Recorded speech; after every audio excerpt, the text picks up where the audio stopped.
Hello everyone, and welcome. This is a simple English tale for intermediate learners.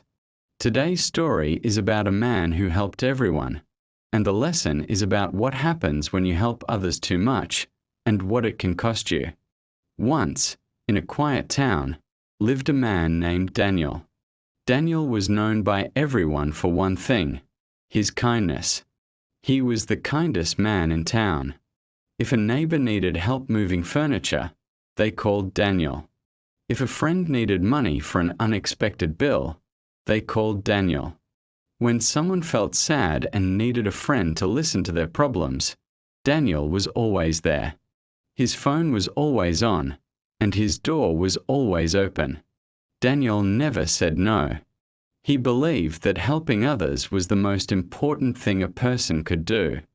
It made him feel like a good person. He loved the feeling of solving someone else's problem. People in the town would often say, "Daniel is such a good man. He's so kind." Others would add, "Yes, you can always count on Daniel.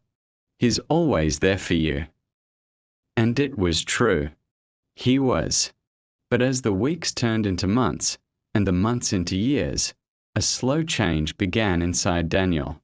A deep, quiet tiredness started to grow. It wasn't the kind of tiredness you feel after a long day of work. It was a tiredness of the spirit. His phone rang constantly, from morning until night. But the calls were never to ask, "How are you, Daniel?" or "What's new in your life?" The calls were always the same: "Daniel, can you help me with something?" When Daniel himself faced problems, he kept them to himself. He didn't want to bother anyone. Who could he even call? Everyone was so used to him being the strong one, the one who helps. When he felt a wave of sadness, he would force a smile and pretend everything was fine. When his body ached for rest, he would ignore the feeling and answer the next call for help. He had dreams once. He wanted to learn how to paint.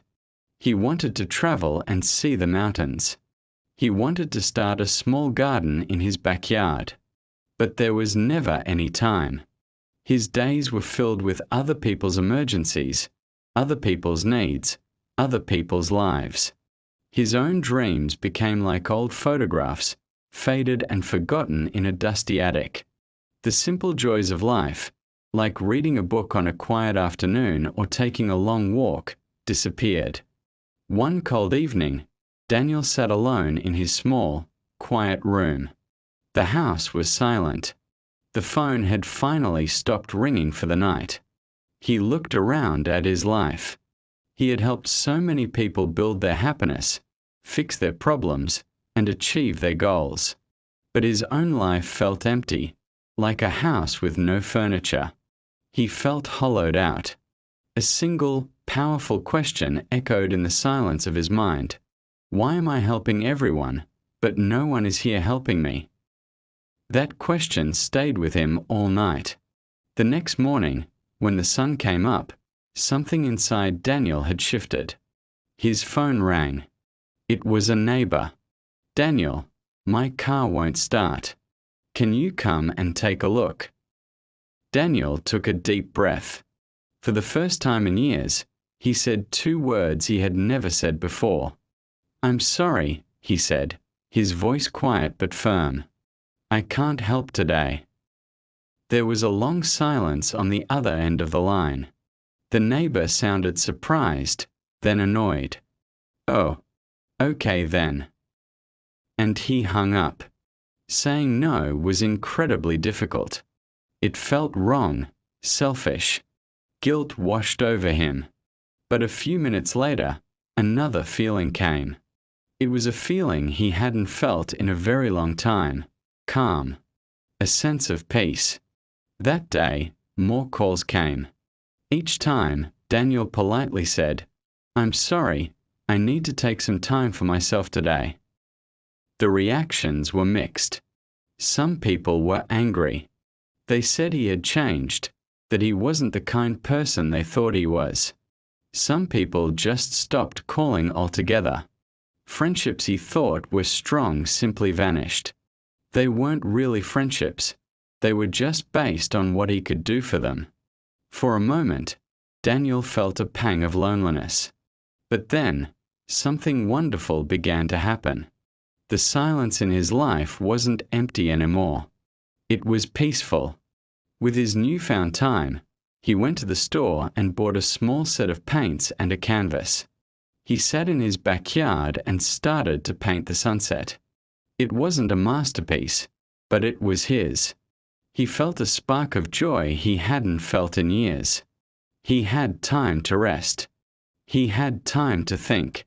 He started planning that garden he had always dreamed of. For the very first time in a long time, Daniel was helping himself. And here is the lesson from our simple story today. Helping others is a beautiful and important part of life. It connects us and builds community. But helping others so much that you lose yourself is not kindness. It's self-neglect. Your energy, your time, and your peace are precious. Not everyone deserves your help, and not everyone will respect your kindness. Learning to say no is not selfish. It is a necessary act of self-preservation. It is about setting boundaries to protect your own well-being, so you have the strength to truly live your own life. You cannot pour from an empty cup. First, you must make sure your own cup is full. Protect your energy. Protect your peace. This was a simple English tale. Thank you for listening. If you enjoyed this story and its lesson, please consider listening again to practice your English. And don't forget to subscribe for more simple English tales. See you next time.